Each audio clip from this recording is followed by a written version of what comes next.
White Chocolate, by Nick Schultz. Scene: a dimly lit auditorium filled with eager film enthusiasts. On stage stands Nick Schultz, holding a microphone, his passion evident as he addresses the audience. A large screen behind him displays a caveman with his arms crossed. Nick, thank you all for being here tonight. I'm thrilled to introduce my film White Chocolate, a project that's been quite the journey. Originally, this film was lost to time, its negatives damaged beyond repair, and the only copies we had left were grainy bootlegs that barely captured its magic. But here's where it gets fascinating. We decided to take a bold leap into the future. Using advanced AI technology, we reconstructed the film from the ground up. We analyzed every frame, every line of dialogue, and pieced together a cohesive narrative. It's like the film itself wanted to be reborn. To make this possible, we even collected DNA samples from the original cast and crew. Yes, it sounds wild, but this allowed us to recreate their likenesses and mannerisms with astonishing accuracy. I didn't just mimic, it learned from them, bringing their spirit back to life on screen. The result? A film that honors its roots while embracing innovation. White Chocolate is more than just a movie, it's a testament to the resilience of storytelling and the power of technology. I can't wait for you all to experience it.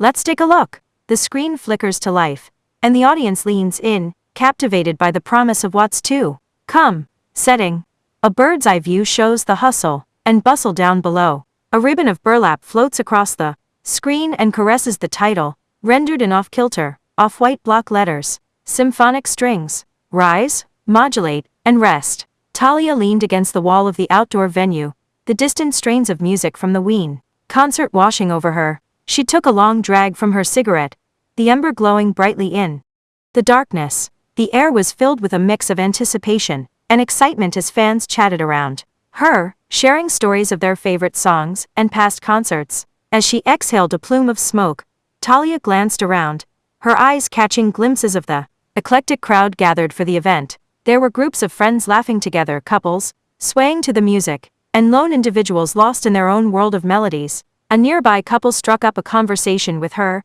commenting on her unique appearance and asking if she was enjoying the concert. Talia smiled warmly, enjoying the genuine curiosity, rather than the suspicion she sometimes encountered. "Yeah, it's great," she replied, her voice smooth with a slight rasp. "Amazing show. Wien always puts on an." The couple nodded enthusiastically, sharing their favorite tracks, and debating which album was the band's best. Talia joined in the conversation, her knowledge of music surprising them as they exchanged opinions and memories. As the conversation flowed, Talia took another drag from her cigarette, the faint aroma mingling with the scent of grass and beer. She felt a sense of camaraderie with the crowd, united by their love for music and the vibrant atmosphere of the concert. Meanwhile, backstage chaos ensues. Technicians rush around frantically, adjusting cables and testing microphones. The lead guitarist, Jason, nervously tunes his guitar while exchanging worried glances with the drummer, Sarah. Jason, whispering something doesn't feel right. Sarah, are you sure the amps are working? Sarah, checking drum kit, they should be. But I can't hear a thing through these monitors. The tension builds as the minutes tick by. Suddenly, the lights dim, signaling the start of the show. Announcer, VO, over speakers, "Ladies and gentlemen, please welcome Wien." As the band launched into one of their more popular songs, the energy in the air intensified. On stage, the lead singer, Mike, struggles with his microphone, which crackles intermittently. The bassist, Lisa, misses a cue and starts playing out of sync with the rest of the band. The once hyped crowd starts to murmur in confusion. Some fans exchange disappointed looks. Cut to close-ups of audience members reveal their growing disappointment. A die-hard fan in the front row shakes his head in disbelief as he records the debacle on his phone. Fan, muttering, "This isn't what I paid for." Talia tapped her foot to the rhythm, her scales catching the colorful lights that illuminated the stage. The music reverberated through her, filling her with a sense of joy and belonging. The camera pans back to the stage, where the band members exchange frustrated glances. Despite their best efforts to salvage the performance, the technical issues persist. As the song reached its crescendo, Talia flicked her cigarette butt into a nearby ashtray, the last remnants of smoke curling upwards. She turned back towards the stage, fully immersed in the music and the moment, grateful for nights like these that reminded her of the simple pleasures in life. As frustration mounts among the audience, Some fans start throwing empty cups and shouting obscenities at the band.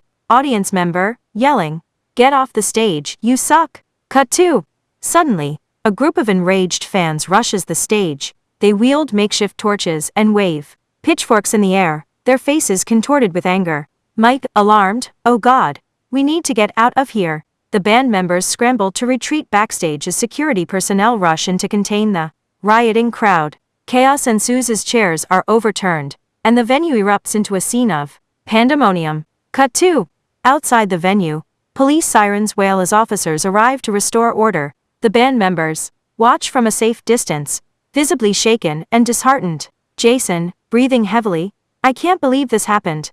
Sarah, shaking her head, "It was a nightmare." The camera pans out to show the aftermath: broken windows, overturned merchandise stalls, and disappointed fans dispersing into the night. Outside the bustling venue where the concert had just ended, neon lights flickered against the darkening sky, casting an ethereal glow over the milling crowd. Among them stood Talia, an anthropomorphic lizard lady with scales shimmering subtly under the artificial lights. She was chatting with a group of friends when a man approached, his face contorted with suspicion. "Hey, you!" he called out, pointing an accusatory finger at Talia. "You're one of them, aren't you? A reptilian." Talia's friends exchanged puzzled glances, and she herself turned to face the man, her expression a mix of confusion and concern. "Excuse me?"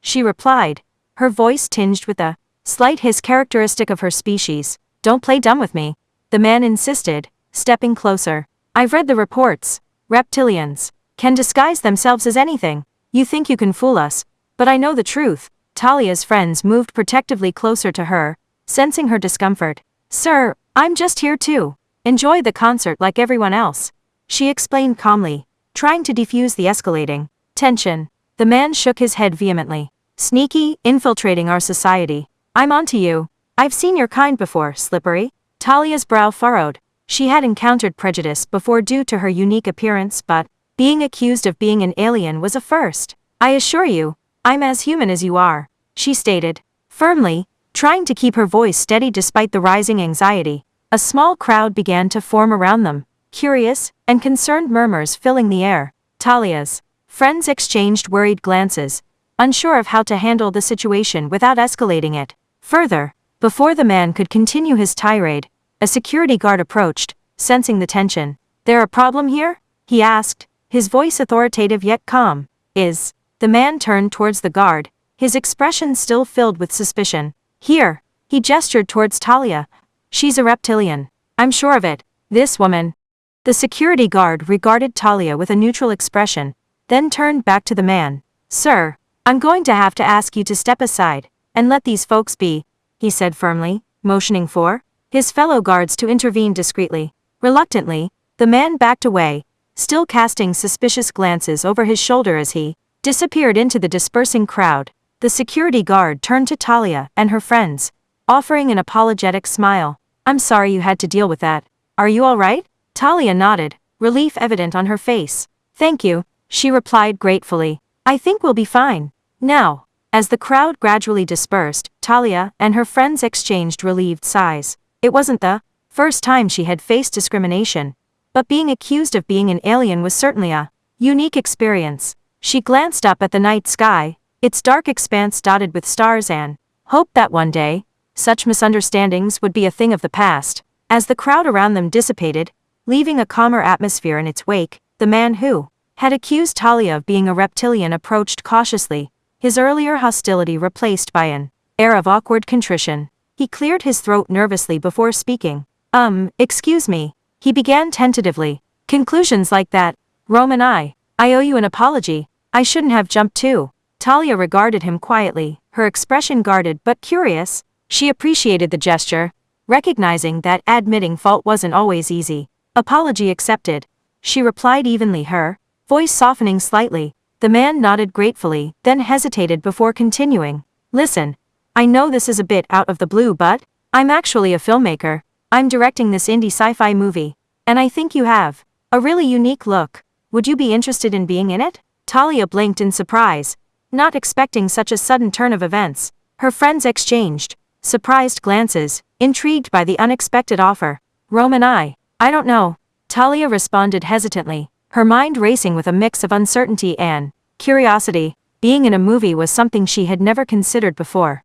The man, sensing her hesitation, hurried to explain, "It's not a big production or anything, just a passion project. But I think you could bring something really interesting to the character." Talia glanced at her friends, seeking their silent support. After a moment of consideration, she turned back to the man with a tentative smile. "Okay," she said finally, her voice tinged with a hint of excitement. "I'll give it a try." The man grinned broadly, visibly relieved and genuinely pleased, said, handing her a small business card with his contact information. "Month. I'll be in touch with the details." "Great, here's my card."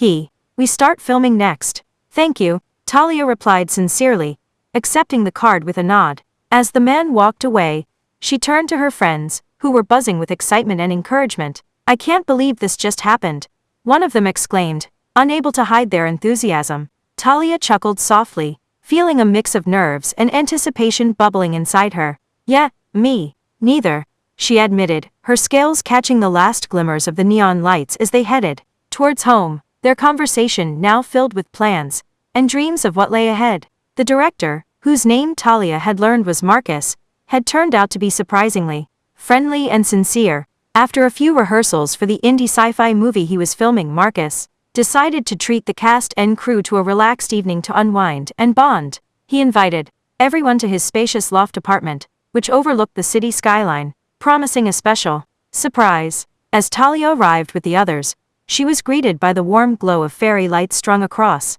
the apartment and the sweet aroma of white chocolate. Marcus welcomed them with a wide grin, his enthusiasm contagious as he ushered them towards a large dining table, where a decadent spread awaited. "I hope you all enjoy this," Marcus exclaimed, gesturing proudly to the centerpiece, a gleaming fondue fountain cascading with creamy white chocolate. Surrounding it were trays of fresh fruits, like strawberries, pineapple chunks, and banana slices, along with marshmallows, pretzel sticks, and cubes of pound cake for dipping. Talia couldn't help but smile at the sight. It was an unexpected treat, and she appreciated Marcus's effort to create a comfortable atmosphere outside of their filming schedule. The cast and crew gathered around the table, chatting and laughing as they dipped their chosen treats into the velvety chocolate. Marcus joined them, sharing stories and jokes as he demonstrated how to create the perfect chocolate-covered delicacy. He encouraged everyone to indulge and relax, ensuring everyone felt included and appreciated. "Marcus, this is amazing," Talia remarked between bites of a chocolate-dipped strawberry. "Thank you for organizing this." Marcus beamed at her compliment, genuinely pleased. "I'm glad you're enjoying it, Talia. It's important to me that we have a good time together, not just on set but off as well." The evening stretched on with laughter and camaraderie, the fondue fountain becoming a focal point of shared enjoyment. Talia found herself chatting easily with her fellow actors, exchanging anecdotes and discussing their characters with newfound depth and insight. As the night drew to a close, Marcus raised his glass in a toast, expressing his gratitude to everyone for their hard work and dedication. Talia clinked her glass with those around her, feeling a sense of connection and belonging that went beyond their roles in the movie. As she bid farewell to Marcus and the others, Talia couldn't help but reflect on how unexpectedly delightful the evening had been. She looked forward to the next day of filming with renewed enthusiasm, grateful for the opportunity not only to pursue her passion, but also to forge meaningful connections along the way. Scene: skateboard-themed hangout. Setting: the camera glides through a vibrant skateboard-themed hangout adorned with graffiti and colorful skateboards lining the walls. The air is filled with the rhythmic sounds of skateboard wheels rolling and occasional cheers from skaters, creating an energetic atmosphere. Action. Skateboard-themed hangout. Day. The camera focuses on a corner table. Close up. A vivacious lizard with shimmering scales lounges amidst skateboard decks and vibrant artwork. Its scales shimmer under the skatepark lights, and its eyes flicker with curiosity, occasionally following the swift movements of skaters performing tricks nearby. Cut to a wider shot. Medium shot. Patrons and skaters glance with surprise and amusement at the lizard, their expressions reflecting the joyous chaos of the hangout. Laughter mixes with cheers as skaters showcase their skills, oblivious to the whimsical scene unfolding at the corner table. Underneath the table. Reveal. The camera subtly moves beneath the table where the director, unseen by others repeatedly, kisses the lizard's tiny feet. Each kiss prompts a subtle tightening sensation in the lizard's abdomen, causing it to blush faintly and feel overwhelmed by the unexpected attention. A slick, iridescent liquid drips from the lizard's chair, shimmering under the colorful skatepark lights, unnoticed by the patrons. Back to the lizard. Close up. As the director's playful gestures continue, the lizard's cheeks flush with a gentle hue of pink, a sign of its embarrassment and amusement. Its eyes widen momentarily, conveying a mix of surprise and shy delight amidst the energetic surroundings. Final shot. Overall shot. The camera pans out to encompass the entire skateboard-themed hangout, now enriched with an element of whimsy and charm. The director's playful interaction with the blushing lizard, unnoticed by most, adds a layer of delightful humor and warmth to the lively setting. Fade out. Music.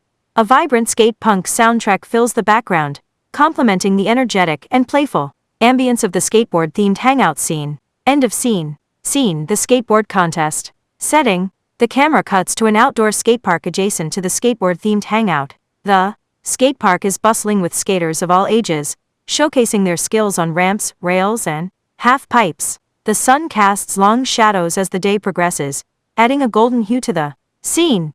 Action. EXT. Skatepark. Day. Wide shot. Skateboarders zip past each other, executing flips and grinds with precision. The energy is palpable as spectators gather around the edges of the park, cheering on their favorites and soaking in the vibrant atmosphere. Focus on the hangout patrons. Some patrons from the skateboard-themed hangout, including the director and the blushing lizard, step outside to watch the contest. They find a spot near the edge of the skatepark, blending into the crowd of enthusiastic spectators. Close up on Brian Griffin and Arthur Reed. Brian Griffin, a charismatic and confident dog skater, adjusts his cap with a grin. Arthur Reed, determined and focused, stands beside him, adjusting his helmet before stepping forward to address the crowd. Cut to the announcer booth. Announcer, over PA system. Ladies and gentlemen, welcome to the annual skateboard contest. We have some incredible talent here today. First up, sponsored by Grind King Trucks, we have Brian Griffin. Brian Griffin. Hey everyone, thanks for coming out today. Skateboarding is more than just a hobby for me. It's a way of life. It's about pushing boundaries, breaking stereotypes, and having a blast doing it. So let's show them what we've got. Cheers and applause erupt from the crowd. Camera follows Brian as he drops into the half-pipe. Brian Griffin showcases his unique style and creativity, executing a series of impressive tricks. The camera captures his fluid motions and skillful maneuvers, highlighting his passion for skateboarding. Announcer, over PA system. And next, sponsored by Element Skateboards, please welcome Arthur Reed. Arthur Reed. Hello, everyone. I'm honored to skate alongside such talented individuals today. For me, skateboarding is about discipline and self-expression. It's not just about tricks, but about the journey of self-improvement and the joy of sharing that with all of you. Let's make this count. More cheers and applause follow. Camera shifts to Arthur Reed as he drops into the half-pipe. Arthur Reed demonstrates his technical precision and calculated maneuvers, impressing the crowd with his disciplined approach and flawless execution. Spectator reactions. The atmosphere buzzes with excitement and admiration as spectators cheer for their favorite skaters. The director and the lizard watch intently, captivated by Brian and Arthur's rivalry and the thrilling competition unfolding before them. Final shot. As the sun sets over the skatepark, casting a warm glow, Brian completes his final trick and skates over to Arthur. Brian Griffin. Nice run out there, Arthur. Your dedication really shows. Arthur Reed. Thanks, Brian. Your creativity on the board is truly inspiring. They fist bump in mutual respect. Fade out. End of scene. Music. An upbeat and triumphant skate punk anthem plays in the background,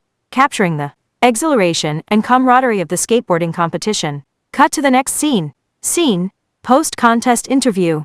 Setting. The camera transitions to a quieter corner of the skatepark, where a reporter, holding a microphone, approaches Brian Griffin and Arthur Reed for a post-contest interview. The skatepark ambience continues in the background, albeit quieter now as the competition winds down. Action. Reporter. Brian, Arthur, congratulations on your outstanding performances today. I have a couple of questions for you both. First, in the world of Tony Hawk's Pro Skater games, which level stands out as your favorite and why? Brian Griffin pauses to consider, then smiles. You know, for me, it has to be the warehouse level from the original Tony Hawk's Pro Skater. It's where it all began for many of us. And the layout is just perfect for pulling off those classic tricks. Plus, the nostalgia of grinding those rails and hitting those ramps, it's hard to beat. Arthur Reed nods thoughtfully. I agree with Brian on the warehouse level. But for me, Downhill Jam from Tony Hawk's Pro Skater 3 holds a special place. The fast-paced downhill sections and the challenge of navigating through tight spaces always kept me on my toes. It's a level that demands both speed and precision, which makes it incredibly satisfying to conquer. Reporter. Great choices! Now let's talk about the music in those games. What were your favorite songs that featured in the Tony Hawk's Pro Skater series, and why? Brian Griffin laughs. Oh man, there are so many good ones. Superman by Goldfinger from the first game is a classic. It just pumps you up and gets you in the zone for shredding. Plus, Ace of Spades by Motorhead always brought that adrenaline rush whenever it came on. Arthur Reed smiles. I have to agree with Brian on Superman. It's such an energetic track that perfectly matches the fast-paced action of the game. And Guerrilla Radio by Rage Against the Machine from Tony Hawk's Pro Skater 2 was another favorite of mine. The intensity of the song really amps up the excitement. Reporter. Those are awesome picks. Now let's lighten things up a bit. What were your favorite cheat codes from those games, and why? Brian Griffin grins mischievously. I've got to go with the moon gravity cheat. It turns the whole game upside down. Quite literally. Suddenly, you're soaring through the air like you're on the moon, pulling off tricks that feel out of this world. It's a blast. Arthur Reed nods in agreement. The perfect balance cheat was my go-to. It really amps up your control and stability on the board. When you're aiming for those long combos and precision landings, it's a game changer. Makes you feel unstoppable. Reporter. Those sound like a lot of fun. Thank you both for sharing your favorite levels, songs, and cheat codes with us. Congratulations again on your performances today. Brian and Arthur exchange nods and smiles, sharing a moment of camaraderie before continuing to interact with fans and fellow skaters. Fade out. End of scene. Cut to the next scene. Scene. Bart Simpson comments on the skate competition. Setting. The scene opens in the Simpson living room, where Bart Simpson is lounging on the couch, watching TV intently. The TV screen shows highlights from a skateboarding competition. Action. Bart Simpson. Excitedly. Whoa, check it out. Did you see that trick? That was epic. Focus on Arthur Reed. Arthur Reed, sponsored by Element Skateboards, approaches the half-pipe with meticulous focus. He begins with a textbook, perfect ollie over the spine, smoothly transitioning into a backside Smith grind on the rail. Arthur follows up with a series of technical tricks, including a heel flip indie grab and a switch frontside board slide, showcasing his precision and control. Marge Simpson, from the kitchen. What are you watching, Bart? Bart Simpson, eyes glued to the TV. It's the skateboarding competition. This dude Brian Griffin is killing it out there. Homer Simpson walks in, holding a snack. Skateboarding, huh? That takes me back. I once tried to ride a skateboard down Springfield Gorge. Lisa Simpson sits down next to Bart, intrigued. Who's winning? Focus on Brian Griffin. Brian Griffin, sponsored by Grind King Trucks, brings his signature style to the halfpipe. He starts with a smooth ollie into a kickflip, landing cleanly before transitioning into a frontside 360. Brian continues his run with a stylish Nasa grind on the coping, followed by a quick pop shove it out. Bart Simpson points at the screen. Well, it looks like Brian's leading the pack with those sick moves. I wish I could do half of that stuff. Marge Simpson joins them with snacks. I'm glad you're enjoying it, Bart. Would you like some snacks while you watch? Bart Simpson grabs a handful of snacks. Thanks, Mom. This competition is awesome. I hope Brian wins. The family settles in, enjoying the excitement of the skateboarding competition on TV. Fade out. End of scene. Scene. Brian's skateboarding competition loss. Setting. The scene opens in the Griffin family living room, where the atmosphere is tense yet supportive. Brian Griffin, disheartened but determined, walks through the front door with his skateboard in hand. His family, Peter, Lois, Meg, Chris, and Stewie, are gathered around, waiting anxiously for his return. Action. Brian Griffin enters with a sigh, looking a bit defeated. Peter Griffin rushes over to Brian with concern. Hey, buddy, how'd it go out there? Brian Griffin forces a small smile. Hey, Peter, didn't go as planned. I didn't make it past the qualifiers. Lois Griffin steps forward, placing a comforting hand on Brian's shoulder. Oh Brian, I'm sorry to hear that. You worked so hard. Chris Griffin chimes in with encouragement. It's okay, Brian. You'll get him next time. Meg Griffin nods in agreement. Yeah, don't beat yourself up. You did your best. Stewie Griffin crosses his arms and nods. Indeed, Brian. There's always room for improvement in the face of adversity. Brian Griffin appreciates their support. Thanks, guys. I appreciate it. It's just tough, you know? Peter Griffin attempts to lighten the mood. Well, how about we order some takeout? I'll call Jerome's and get those giant cheeseburgers we love. Lois Griffin smiles warmly. That sounds like